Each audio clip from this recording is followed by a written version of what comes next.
19 سے لے کر 21 تک متعدد لوگوں سے ملاقاتیں ہوئی، اپنی وصیتیں فرماتے رہے، ہدایات پیش کرتے رہے، لیکن یہ وقت ایسا وقت آیا کیونکہ آپ کی جو ہے وہ رحلت نزدیک تھی۔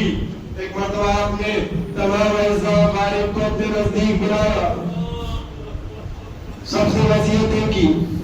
اس کے بعد میں امام حسن علیہ السلام کو اپنے سامنے بلایا، ایک ایک عزیز کو بلاتے تھے، اس کا ہاتھ امام حسن علیہ السلام کے حوالے کرتے تھے کہ آج کے بعد سے یہ میرا بیٹا تمہارا امام ہے۔